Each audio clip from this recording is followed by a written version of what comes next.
আসসালামু আলাইকুম রহমতুল্লাহি ওবরকাতুহ। সম্মানিত দর্শক, বিএনপির চেয়ারপারসন বেগম খালেদা জিয়া চিকিৎসার জন্য লন্ডন গিয়েছেন। প্রশ্ন হলো, তিনি লন্ডনে কতদিন থাকবেন, তিনি কবে ফিরবেন? খুব সাধারণ প্রশ্ন, এবং এই প্রশ্নগুলো যদি তার রাজনৈতিক গুরুত্ব, কেবলই মাত্র সেই গুরুত্ব বা দলের প্রয়োজন, দেশের প্রয়োজন, এগুলো নিয়ে আলোচনা হতো, তাহলে এটা নিয়ে আর ভিডিও করার প্রয়োজন হতো না। কিন্তু এই প্রশ্নগুলোর সঙ্গে অনেকগুলো অনিশ্চয়তা, অনেকগুলো কনস্পিরেসি বা চক্রান্ত, অনেকগুলো সম্ভাবনা এবং অনেকগুলো দুর্ঘটনা এবং অনেকগুলো প্রাকৃতিক যে লীলা খেলা জড়িত। এজন্যই যে যার মতো করে, যার যার যে দৃষ্টিভঙ্গি, যার যার যে চিন্তা এবং চেতনা, সেগুলো নিয়ে আলোচনা করছেন। তিনি এত দেরি করে গেলেন কেন? ৫ মাস আগে তো যেতে পারতেন। তিনি এত দেরি করে গেলেন কেন? বা তিনি আমেরিকা না গিয়ে কেন লন্ডন গেলেন? তারপর কবে ফিরবেন? আসার সময় তিনি সৌদি আরব হয়ে আসবেন কিনা? ইত্যাদি, ইত্যাদি নানা কথাবার্তা। তারপর তার এই যাত্রাপথে যে আনুষ্ঠানিকতা হলো এবং তার যাওয়ার সময়টিতে যে জাঁকজমকপূর্ণ আয়োজন করা হলো, এটি অস্বাভাবিক। এটি প্রাকৃতিকভাবে অস্বাভাবিক, এবং তিনি চিকিৎসা করতে যাচ্ছেন, তাকে বিদায় জানানোর জন্য যে রাজসিকতা দেখানো হলো, এটাও অস্বাভাবিক। কেন অস্বাভাবিক, এই বিষয়গুলো আমি আমার দৃষ্টিকোণ থেকে আলোচনা করার চেষ্টা করব। প্রথমত, কাতারের আমির যে রাজকীয় বিমান পাঠিয়েছেন তার জন্য, এটি একটি আনইউজুয়াল ঘটনা। প্রথমত, কাতারের আমিরের সঙ্গে, বর্তমান আমিরের সঙ্গে আওয়ামী লীগ সরকারের, যাকে বলা হয় ওয়ান টু ওয়ান, ভারতের পরে যদি, ভারতের সঙ্গে তো তার রাজনৈতিক সম্পর্ক, কিন্তু কাতারের সঙ্গে শেখ হাসিনার যে সম্পর্ক, এটা ওয়ান টু ওয়ান ব্যক্তিগত সম্পর্ক। এবং কাতারের যে আমির, এখন যিনি বর্তমান আমির, তার বাবা, তার সঙ্গে শেখ হাসিনার ব্যক্তিগত বন্ধুত্ব কোন পর্যায়ের আপনারা কল্পনা করতে পারবেন না। ফলে বর্তমান আমির ইন পার্সন শেখ হাসিনাকে তার বাবার সহযোগী, রাজনৈতিক সহযোদ্ধা হিসেবে মান্য করেন। এবং বেশ কয়েকজন মানুষ, যেমন ধরেন ব্রিটেনের ঋষি সুনাক, কানাডার জাস্টিন ট্রুডো, ভুটানের যে বর্তমান রাজা, এবং কাতারের এই বর্তমান যিনি আমির আছেন, তো ওনাদের সঙ্গে শেখ হাসিনার ব্যক্তিগত সম্পর্ক, পারিবারিক সম্পর্ক, কোনোটা তার নিজের কারণে, কোনোটা তার ছেলের কারণে, কোনোটা তার বাবার কারণে। যেমন জাস্টিন ট্রুডোর বাবা আর বঙ্গবন্ধু বন্ধু ছিলেন, এই সুবাদে জাস্টিন ট্রুডোর সাথে সম্পর্ক।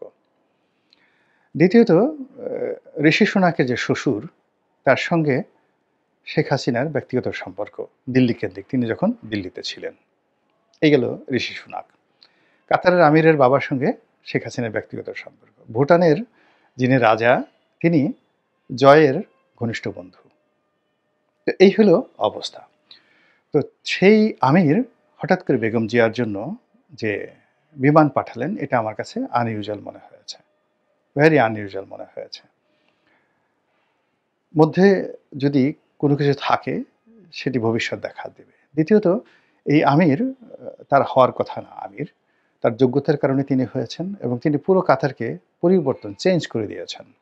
আমির হওয়ার কথা ছিল তার বড় ভাই, কিন্তু তার বড় ভাই দেখেন কতটা দেশপ্রেম, তিনি বললেন যে আমার সাথে আমার ছোট ভাই বেশি যোগ্যতা সম্পন্ন, কাজেই তাকে আমির বানানো হোক। এবং সেই আমির বাংলাদেশে কিন্তু এসেছিলেন। কার জামানাতে এসেছিলেন, কেন এসেছিলেন, এই জিনিসগুলো একবার একটু ভাবার চেষ্টা করুন। গেল এই একটি ঘটনা। দ্বিতীয় ঘটনা হলো যে, যখন কোনো একটা জায়গাতে হঠাৎ করে কোনো কিছু জ্বলে ওঠে, তার যে ক্ষমতা, তার যেভাবে জ্বলে ওঠার মানে দরকার, তার চেয়ে বেশি জোরে জ্বলে ওঠে, ওটা আনইউজুয়াল।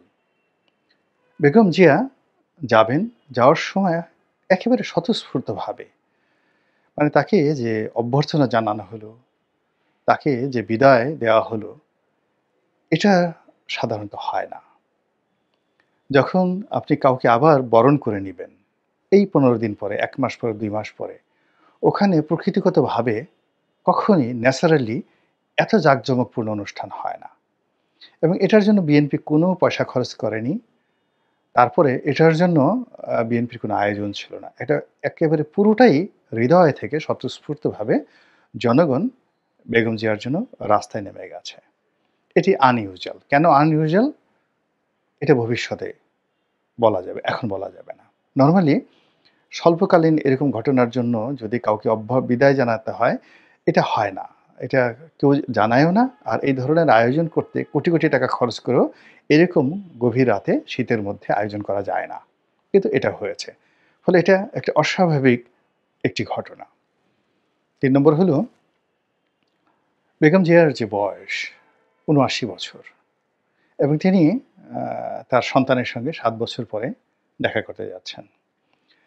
এখানে তার যে চিকিৎসা, সেই চিকিৎসা, তার পুরো শারীরিক যে কন্ডিশন, এগুলো খুবই জটিল, খুবই কুটিল। একেবারে প্রকৃতির খুব অতি আশ্চর্যজনক ঘটনা যদি না ঘটে, পৃথিবীর কোনো মেডিকেল সায়েন্স দিয়ে তার এই সমস্যাগুলো দূর করা সম্ভব নয়।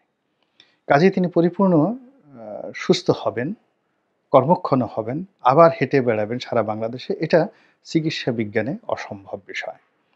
তিনি স্ট্যাবল হতে পারেন বা তার যে এখন কষ্ট হচ্ছে সেই কষ্ট কিছুটা হলে লাঘব হতে পারে, নট মোর দ্যান দ্যাট। তো সেখানে তাকে নিয়ে আমরা যে আশা করছি, খুব বেশি আশা করছি, যত বেশি আশা করছি এবং তাকে নিয়ে যত বেশি আবেগ দেখাচ্ছি, ততই বিএনপির মধ্যে একটা ভয়ঙ্কর সমীকরণ হচ্ছে। সেটা হলো তারেক রহমান সাহেবের গুরুত্ব কমে যাচ্ছে, তার নাম মানুষ ভুলে যাচ্ছে। তিনি যে বিএনপির নেতৃত্বটি গত ১০ বছর ধরে একছত্রভাবে চালিয়ে যাচ্ছেন এবং সংগঠন চালাচ্ছেন, এই জাস্ট এই সময়টিতে আনন্দ উচ্ছ্বাসে বেগম জিয়াকে কেন্দ্র করে যে আনন্দ এবং উচ্ছ্বাস, সেখানে বেগম জিয়ার যে পাওয়ার, তার যে এনলাইটমেন্ট, তার যে জনপ্রিয়তা, তার যে ব্যক্তিত্ব, এটা এখন সামনে এমনভাবে চলে আসছে যে তার সেই আলোকময়তার কাছে মানুষ জনাব তারেক রহমানকে কল্পনাই করতে পারছে না, কল্পনাই করতে পারছে না। তারেক রহমান এখন তার কেবলই মাত্র একজন সন্তান। শেখ হাসিনার পাশে জয় বসলে যেরকম একটা অবস্থা হয়, ঠিক ঐরকম একটা অবস্থা কিন্তু এখন তারেক রহমান সাহেবের হয়েছে। অথচ এই ১০টা বছর এই দলটাকে চালানো, এই দলটাকে একত্রে রাখা, সমস্ত কাজগুলো তিনি করেছেন, যেটি এই মুহূর্তে তার নেতৃত্বটি হুমকির মুখে পড়েছে। এবং বেগম জিয়া যদি ফিরে আসেন, সুস্থ হয়ে আসেন, সেক্ষেত্রেও তারেক রহমানের নেতৃত্ব ফিরে পাওয়াটা খুব কঠিন হবে।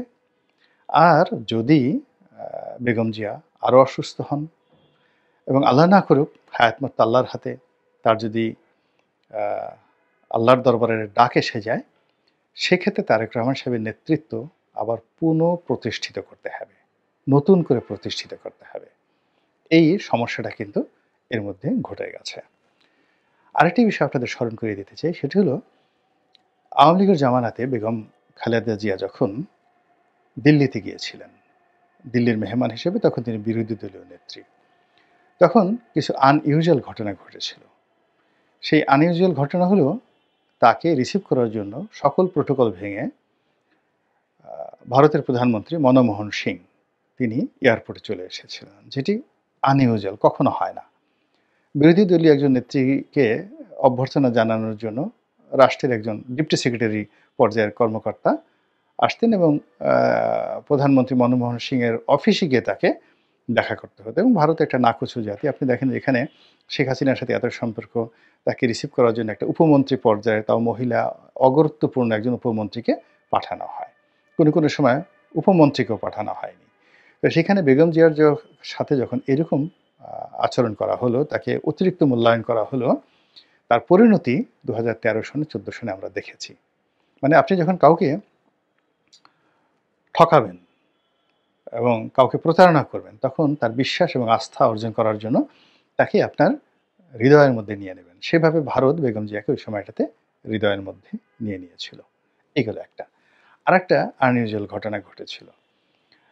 বেগম জিয়ার জমানার শেষ সময়টিতে, অর্থাৎ উনি যখন সর্বশেষ প্রধানমন্ত্রী ছিলেন, একেবারে শেষ সময়টিতে, তখন উনি একবার রাষ্ট্রীয় সফরে ব্যাংকক যাবেন। তো তার সেই ব্যাংকক যাত্রাকে সম্মানিত করার জন্য, কালারফুল করার জন্য থাইল্যান্ডের যে প্রধানমন্ত্রী থাকসিন সিনাওয়াত্রা, তিনি তার ব্যক্তিগত বিমান নিয়ে ঢাকাতে এসেছিলেন নিজে, এবং বাংলাদেশ থেকে ওনাকে রিসিভ করে তারপরে ব্যাংকক নিয়ে গেছিলেন। এটা পুরো আনইউজুয়াল একটা ঘটনা। অতিরিক্ত আবেগের কারণে, অতিরিক্ত মার্কেটিংয়ের কারণে, অতিরিক্ত ডিপ্লোম্যাসির কারণে বাংলাদেশের সঙ্গে থাইল্যান্ডের যে রিলেশন বা থাইল্যান্ডের এখন যে অবস্থা, সেই অবস্থাতে বাংলাদেশের প্রধানমন্ত্রীকে রিসিভ করার জন্য থাইল্যান্ডের প্রধানমন্ত্রী এয়ারপোর্টে আসবে, এটি আনইউজুয়াল ঘটনা। তো সেখানে উনি ওনার নিজস্ব বিমান নিয়ে বাংলাদেশে ঢাকা এয়ারপোর্টে তিনি এসেছেন, এবং বেগম জিয়াকে আবার তিনি নিজে নিয়ে তার সাথে গল্প করতে করতে প্লেনে করে তিনি ব্যাংকক গিয়েছেন। এবং সেই আনইউজুয়াল ঘটনার পরিণতি কি হয়েছিল দেখেন। ওই ঘটনার পরেই বাংলাদেশে 1/11 হয়, বেগম খালেদা জিয়া সরকারের পতন হয়, আর ওদিকে থাকসিন সরকারেরও কিন্তু পতন হয়ে যায়। এবং এখনো পর্যন্ত থাকসিন সিনাওয়াত্রা দাঁড়াতে পারেননি, আর দাঁড়াতে পারবেন না। মধ্যে তার বোনকে উনি চেষ্টা করেছেন, সেই বোনও বিপদে পড়েছে। তো এই জন্য আমার নিজের ব্যক্তিগত অভিজ্ঞতা হলো যে নিজের জীবনে হোক, সামাজিক জীবনে হোক, পারিবারিক জীবনে হোক, যখন আনইউজুয়াল কোনো ঘটনা ঘটে, যের জন্য আপনি উপযুক্ত নন, এন্টাইটেল নন, যেটা আপনি ক্লেম করতে পারেন না, যেটা হওয়ার কথা নয়, এরকম কোনো দুর্ঘটনা বা এরকম কোনো সুঘটনা, এরকম কোনো প্রাপ্তি যখনই ঘটনা ঘটে, তখনই ধরে নিতে হবে যে সেখানে প্রকৃতি খেলছে, লীলা খেলা খেলছে। যেমন ধরুন আমাদের ডক্টর মোহাম্মদ ইউনূস, তিনি আশা করেননি যে তিনি উপদেষ্টা হবেন। হি ওয়াজ, যাকে বলা হয়, ready to go to jail. এবং জেল থেকে বাঁচার জন্য তিনি নিজে বলেছেন যে তিনি জেল থেকে বাঁচার জন্য প্যারিসে বসে তিনি চিন্তা করছিলেন যে প্যারিসে থাকবেন না অন্য কোনো দেশে আশ্রয় নেবেন।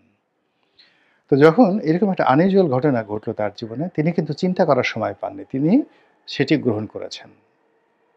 গ্রহণ করার ফলে কি হলো, তার কোনো প্রস্তুতি ছিল না, তার চিন্তা করার কোনো সময় ছিল না, এবং তিনি ছিলেন উদ্বেলিত, এবং তার ফলে এখন তিনি নিজে যে বিপদে পড়েছেন এবং পুরো দেশকে যে কী বিপদে ফেলেছেন, এবং আমরা কি যে একটা অনির্ধারিত গন্তব্যে চলে যাচ্ছি, এটা একমাত্র আল্লাহ রাব্বুল আলামিন জানেন।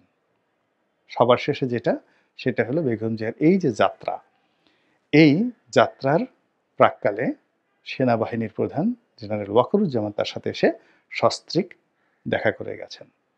এটিও একটি আনইউজুয়াল ঘটনা, এটি কোনো সাধারণ ঘটনা নয়। কাজেই বেগম জিয়ার ফিরে আসা বা প্রলম্বিত হওয়া, বা বিভিন্ন লোক যে আরেকটি ১/১১ কথা বলছে, -2 এর কথা বলছে, আপনি কোনো জিনিসই উড়িয়ে দিতে পারেন না।